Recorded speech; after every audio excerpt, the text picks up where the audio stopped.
Hello students, good afternoon. So next lockdown जो है वो लगने वाला है कल से।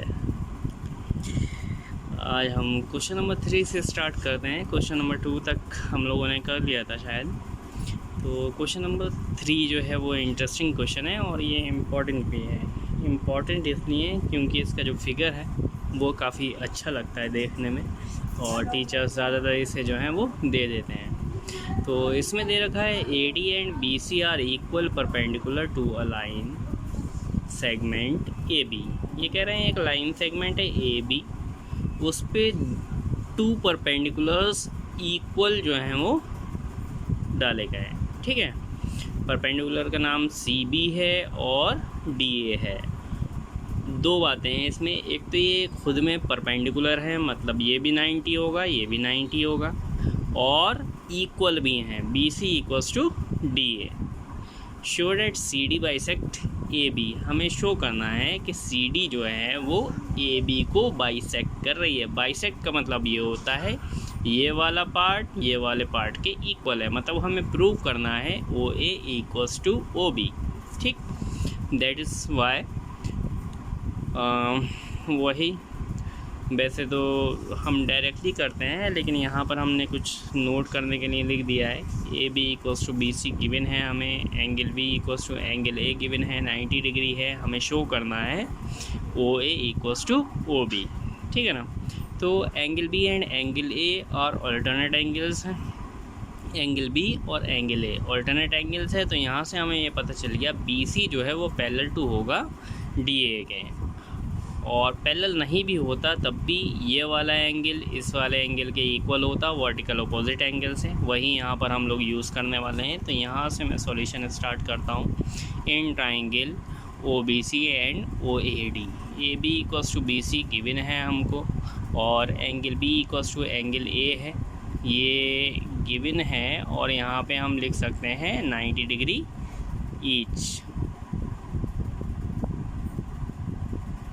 ठीक, angle DOA equals to angle COB, ये वर्टिकल अपोजिट एंगल्स हैं जैसे कि आप लोग जानते हैं। So triangle OBC congruent to हो गया ट्राइंगल OAD। कौन सा रूल रहेगा इसमें? 2 एंगल्स वन साइड है, तो यहाँ पे हम लिखेंगे बाई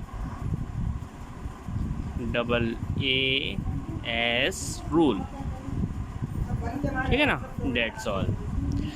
तो जब कॉन्ग्रेंट ट्राइंगल 2 कॉन्ग्रेंट ट्राइंगल्स होते हैं तब उनकी करस्पॉन्डिंग साइड्स भी इक्वल हो जाती हैं, इसलिए हम यहाँ पे लिखेंगे OA equals to OB by CBCT भी लिख सकते हैं, या फिर ये भी लिख सकते हैं corresponding sides of congruent triangles. ठीक, ये आपका आंसर हो गया। अच्छा क्वेश्चन था, इंपॉर्टेंट क्वेश्चन था। अगर मैं टेस्ट लूँगा तो ये क्वेश्चन ज़रूर दूँगा और स्कूल में भी आएगा।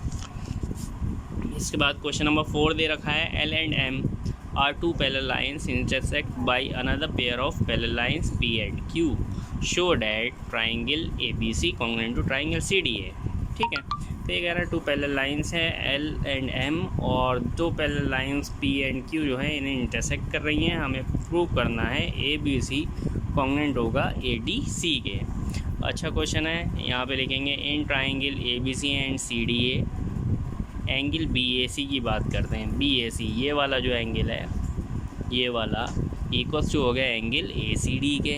AC ये वाले एंगल के इक्वल होगा। कैसे होगा? क्योंकि ये ऑल्टरनेट एंगल है। कौन सा एंगल? मैं लिख देता हूँ, ये वाला एंगल इस वाले के इक्वल होगा, ऑल्टरनेट एंगल है। और AC जो है वो हमारा कॉमन है, AC equals to AC common लिखेंगे। फिर इसके बाद एक और एंगल चाहिए हमें, तो एंगल BCA ये वाला जो एंगल होगा है ना, ये वाला एंगल किसके इक्वल होगा? इसके इक्वल होगा, ऑल्टरनेट एंगल होंगे ये भी। ठीक, तो 2 एंगल एक साइड हमें मिल गए। यहाँ पे हम लिखेंगे by AS rule of congruency triangle ABC congruent to triangle CDA। बस इतना ही प्रूव करना था हमको। इसके बाद क्वेश्चन नंबर 5 की ओर चलते हैं। क्वेश्चन नंबर 5 दे रखा है line L is a bisector of angle A and B is any point on L। BP and BQ are perpendicular from B to the arms of angle A. Show that triangle APB congruent to triangle AQB और BP equals to BQ। ठीक है ना। तो हमें दे रखा है ये जो एल लाइन जो है वो पूरे एंगल को बाइसेक्ट करती है, मतलब इक्वल पार्ट में डिवाइड करती है। ये वाला एंगल जो है वो इस वाले एंगल के इक्वल है, और हमें परपेंडिकुलर दे रखे हैं, ये 90 डिग्री, ये 90 डिग्री दे रखा है। ठीक है, हमें प्रूव करना है कि ये वाला ट्राइंगल इस वाले ट्राइंगल के कॉन्ग्रुएंट है। पहला क्वेश्चन यही है, पहला यही सॉल्व करते हैं। In triangle A P B and A Q B, angle Q A B equals to angle P A B because of AB is a bisector of angle A. Angle Q equals to angle P 90 degree each. AB equals to AB common हो जाएगा क्योंकि AB जो है वो common है. So we have to say that triangle APB congruent to triangle AQB.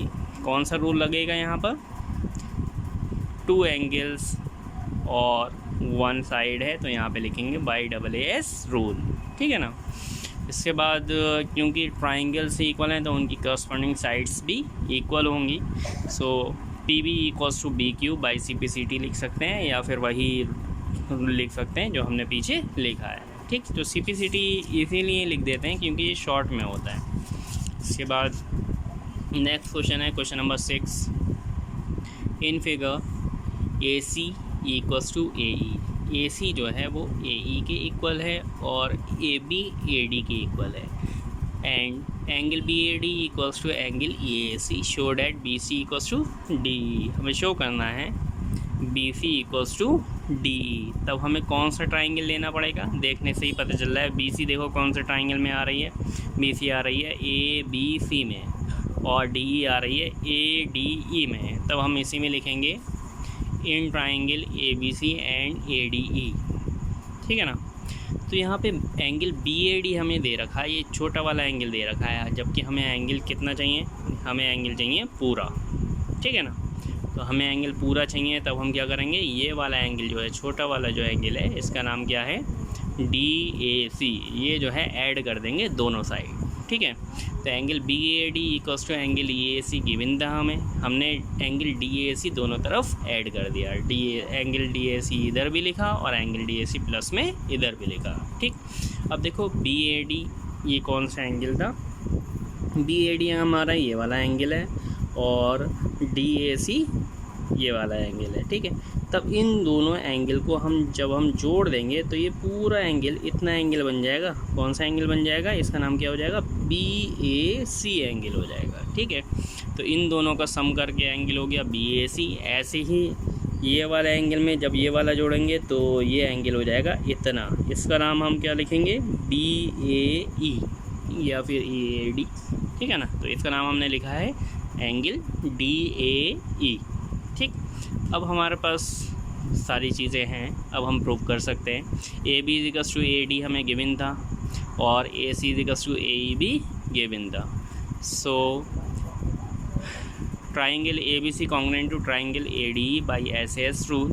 S S side angle side है और ऐसे एस ही इसे लिखेंगे, डबल ऐसे नहीं लिख सकते, गलत हो जाएगा. ठीक है ना. तो so B C equals to B D E भी हमें प्रूव करना था, तो B C equals to D E वैसे ही हो जाएगा सी पी सी टी से, क्योंकि करस्पॉन्डिंग साइड्स हैं कॉन्ग्रुएंट ट्राइंगल के करस्पॉन्डिंग साइड्स हैं, इसलिए वो इक्वल हो जाएगी. ठीक. और साथ साथ टेस्ट की भी तैयारी करते चलना. संडे या मंडे में जो है वो आपको टेस्ट पेपर दिया जाएगा एक छोटा सा, उसे आपको करना होगा. That's all.